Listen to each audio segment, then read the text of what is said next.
Değerli Sevda, dün 1,5 saatlik bir süreç boyunca bir görüşme gerçekleşti Beştepe'de. Cumhurbaşkanı Erdoğan'la DEM Parti İmralı heyeti arasında gerçekleşmişti bu görüşme. Bu görüşme neden önemli ve neler tartışıldı bu görüşmede? İsterseniz burayla başlayalım sizle de. Tekrar iyi yayınlar için aracılığınızla bütün izleyenleri de selamlıyorum. Şimdi hepimizin çok kıymet verdiği ve çok özenle takip ettiği bir süreç ve adının artık kamuoyuyla konsensus sağlandığı üzere çerçeve yasa olarak tanımlandı. Mecliste 2 yıllık süreç içerisinde hem oluşturulan komisyonla hem sonrasında oluşturulan çerçeve yasa tasarısının ve kanunlaşma sürecinde de yoğun bir toplumsal konsensusla dahil olunan ve 100 yıllık tarihsel sorunumuzun adı çok ayrıntılı bir şekilde bu kanun içerisinde tariflenmese de bu kanunu zorunlu kılan önemli tarihsel sorunlarımızı, çözüm bekleyen sorunlarımızın yasal zeminde, demokratik siyasi bir zeminde, sivil demokratik siyasi zeminde çözülmesi üzerine bir kararlılığın sergilendiği önemli bir dönemi hepimiz beraber tebrik ediyoruz. Bu temelde yasanın kabul edilmesinden sonra Beştepe görüşmesini barış ve demokratik toplum sürecinin yeni bir aşamaya geçtiğinin önemli göstergelerinden biri olarak değerlendirmek mümkün.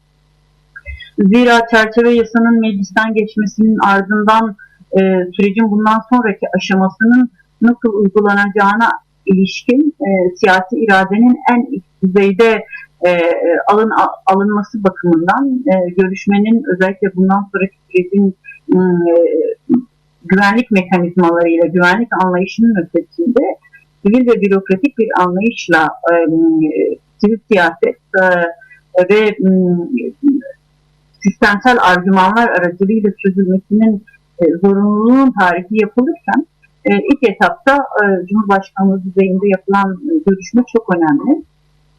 Bu görüşmenin en önemli sonucunu sürecin kararlılıkla sürdürülmesi konusundaki ortak iradenin hem mevcut siyasi iktidar hem heyet hem de bu süreçten beklentisi olan barış arzusu ve özlemi içerisinde olan bütün toplumsal kesimlerin iradesiyle kısmen teyit edilmiş olması olarak ben tarifliyorum.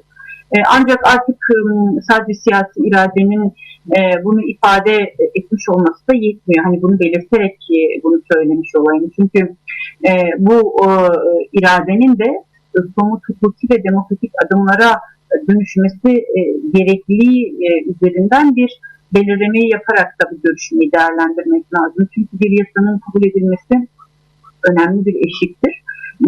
Ancak asıl mesele yasanın ruhuna uygun olan biçimde uygulanması. Ruhu dediğim şey de yasanın yapılması koşullarının toplumsal gereklilikleri üzerine ki bir barıştan bahsediyoruz. Negatif barış, silahların susması, çatışmanın sona ermesi toplumsal olarak hem Türkiye halklarının hem Kürt halkının büyük acılarla tecrübe ettiği de bir süreç ve sarılması gereken büyük yaraları da önümüzde taşıyan, birlikte yeni bir demokratik geleceği inşa etme iradesini de kuracak bir sürecin de hep beraber inşa edilmesi gerektiği temelinde bu değerlendirmeyi yapmak lazım.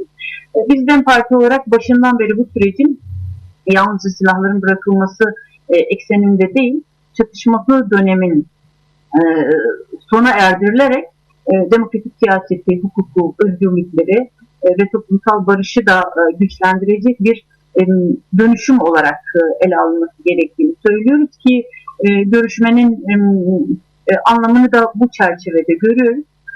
Yasanın ilk adım olarak değerlendirmesinin yanında ilk görüşmenin de bu düzeyde yapılması, bu çerçevede değerlendirilmesi gerekiyor. Biz sürecin değerlendirmesinin farklı toplumsal kesimler tarafından elbette yapılacak. Yasa çünkü bütün sorunlara çözüm getirecek bir noktada yer almıyor. Kapıları açan ve bu tartışmaları büyüterek yasada var olan eksiklikleri de giderecek bir temelde yol ilerlemeyi gerektiriyor. Bu teması bu temelde de çok önemli ve çok kıymetli buluyorum. Evet, değerli Sevda, gerçekten sizin de bahsettiğiniz gibi çerçeve yasa kabul edildi ve en üst düzeyde bir görüşmeyle aslında ilk adım atılmış oldu ama yani bu süreç başladığından beri şöyle bir tartışma da var. Yani 2 senedir aslında beklenen bir adım vardı ve o 2 senenin sonunda atılabilmiş oldu. Dolayısıyla bu yasanın uygulanmasıyla ilgili de aslında ısrarlar var ve dün yine DEM Parti'den de geldi, hem İmralı heyetinden hem Ayşegül Doğan'dan geldi bu çağrılar. Devlet Bahçeli'nin de böyle açıklamaları vardı. Kaybedecek vaktimiz yok diyordu yaptığı açıklamada. Buradan doğru şunu sormak istiyorum. Evet, yani bir an önce adım atılmalı ama atılması gereken ilk adım ne? Mesela çerçeve yasanın hayata geçebildiğini, hayata geçtiğini bizim görebilmemiz için atılması gereken ilk adımlar neler? Büyük acılarla örülmüş ve büyük yaraları taşıyan bir sürecin varlığından bahsettik. Özellikle bu sürecin yasallaşmasından önceki dönemde de bir an önce bu sürecin hassasiyetle toplumsal kırılganlık taşıyan, bir an önce sarılmayı bekleyen yaraların ve yeni bir sürecin inşası temelinde de kolektif bir dahiliyeti gerektiren bir süreç olduğu tartışmalarını bu yasa süreci henüz meclise gelmeden önce de yoğun bir şekilde çok farklı mecralarda tartıştık sizlerle. Demokratik kamuoyu da bunu çok yoğun bir şekilde tartışıyor. Artık beklemenin değil, uygulama aşamasına geçilmesi gerektiği üzerinde yasanın çıkmış olması da bu tespite cevap olarak değerlendirebileceğimiz bir adım. Bu noktada uygulama aşamasında olduğumuzun farkında olarak ilk yapılması gereken şeylerin yasanın öngördüğü mekanizmaların gecikmeksizin ve şeffaf bir biçimde işletilmesi olarak tanımlayabiliriz. Değerli Sevda, sizin de bahsettiğiniz gibi özellikle 3. ayağa dair söylediğiniz konuyla ilgili bugün DEM Parti yine bir açıklama yaptı aslında. DEM Parti Kadın Meclisi adına Halide Türkoğlu aslında kadınların sürece katılımının önünün açılması gerektiğini söylediler. Çünkü kadınlar zaten sürecin başından beri hem meclis komisyonuna giderek buradaki görüşmelere katılarak geniş kapsamlı taleplerini de iletmişlerdi ve sürecin izleyicisi olmadıklarını zaten söylemişlerdi. Dediğiniz gibi önemli gerçekten alt kurullar oluşturularak ya da bu kurullar desteklenerek bu şekilde talepler de iletilebilir. Ama şöyle bir tarafı da var aslında, yani yürütücü organ olarak görülen o 2 kuruldan biri MGK, MİT ve Cumhurbaşkanlığı tarafından yürütülecek olarak görülüyor ve bu aslında biraz önce sizin de bahsettiğiniz, yani güvenlik çerçevesinden yaklaşıldığının da hala bu ağırlıkta ilerlenmek istendiğinin de bir göstergesi bir yanıyla. Ama diğer taraftan zaten hem demokrasi güçleri, Kürt hareketi başından beri meseleyi böyle ele almamak üzerine tartıştılar. Şimdi doğallığında aslında yasa uygulanmaya başladığında burada çok ciddi çelişkiler ortaya çıkacak, çatışmalar ortaya çıkacak. Siz bu konuyla ilgili nasıl bir tablo oluşacağını öngörüyorsunuz? Aslında yasanın ruhu güvenlikçi yaklaşımdan, ki yasanın çıkma koşulları da bunu gerektiriyor. Kürt sorunun barışçıl ve demokratik çözümü çerçevesinde güvenlikçi yaklaşımlardan çıkıp demokratik ve sivil bir sürecin işletilmesi zorunluluğunu karşımıza çıkarıyor. Şimdi Kürt sorunun çözümü çerçevesinde şiddetsiz bir mücadeleyi seçerken demokratikleşme alanında da bürokrasi ve siyaset alanında da güvenlik dışı mekanizmaların, sistemlerin ve yöntemlerin tartışılması gerekliliği üzerine kurulu bir toplumsal sürecin varlığından bahsediyoruz. Şimdi burada temel mesele kurumların varlığından çok sürecin hangi paradigma, hangi perspektif üzerinden ilerletileceği olması gerektiği kanaatindeyim. Çünkü yasada aslında demokratik zemini güçlendirecek alanlar mevcut. Zira Güvenlik Kurulu'nun silah bırakmaya ilişkin tespit ve teyit aşaması sonuçlandıktan sonra aslında sorumluluğu kısmen sivil, siyasi ve bürokratik alana kalmış oluyor. Bu temelde biz eğer süreci demokratik bir temelde yaklaşıp dahil olma çabası içerisinde olursak, Milli Güvenlik Kurulu'nun tespit ve teyit ilişkin kararından sonraki sürecin toplumsal uzlaşıyla, toplumsal, sivil, siyasal, demokratik bir bütünlükle de götürme olanaklarımız mevcut. Ben bizim bu süreçte belirleyici olabileceğimizi düşünüyorum. Eğer barış ve demokratik toplum süreci esas olarak güvenlik ve istihbarat meselesi olarak ele alınırsa bu yaklaşım sürecin demokratik niteliğiyle de çelişen bir yaklaşım olur ki biz bu hassasiyetin gösterileceğini düşünüyoruz. Çünkü bu kanuni düzenleme de bu hassasiyetin gösterilmesi gerektiği zorunlu üzerine bir aşamayla da kurulmuş oldu. Çünkü ortadan kaldırılması gereken bir güvenlik sorunu değil, tarihsel, siyasal, toplumsal ve hukuki boyutu olan bir meseleye dair bir çözüm arayışıdır. Bu çözüm arayışının da güvenlik kurumları ve güvenlik mekanizmalarıyla çözülemeyeceğinin anlaşılması ve kavranması üzerine de geldiğimiz bir süreçte güvenlikçi yaklaşımların da artık bırakılıp demokratik, barışçıl ve siyasi bir sürecin işletilmesini karşımıza zorunluluk olarak çıkarıyor. Güvenlik kurumları elbette ki bu mekanizmanın bir parçası. Ancak sürecin belirleyici perspektifi güvenlik odaklı değil, hukuk, demokrasi ve toplumsal barış olmalıdır. Aksi durumda silahların susmasıyla kalıcı barışın arasındaki gerekli olan demokratik dönüşüme dair de süreci hepimiz de gölge düşürmüş oluruz. Özellikle hukuk devleti olma çabası, arzusu ve gayreti de bu temelde mekanizmaların ek olarak da bu güvenlikçi kaygıların oluşturduğu gizli, kamuoyunun bilgisi dahilinde olmayan yönünü ortadan kaldıran, şeffaf, denetlenebilir ve meclisin demokratik denetim mekanizmasına da açık olan bir çalışmayı zorunlu kılıyor. Bizim açımızdan temel ölçüt budur.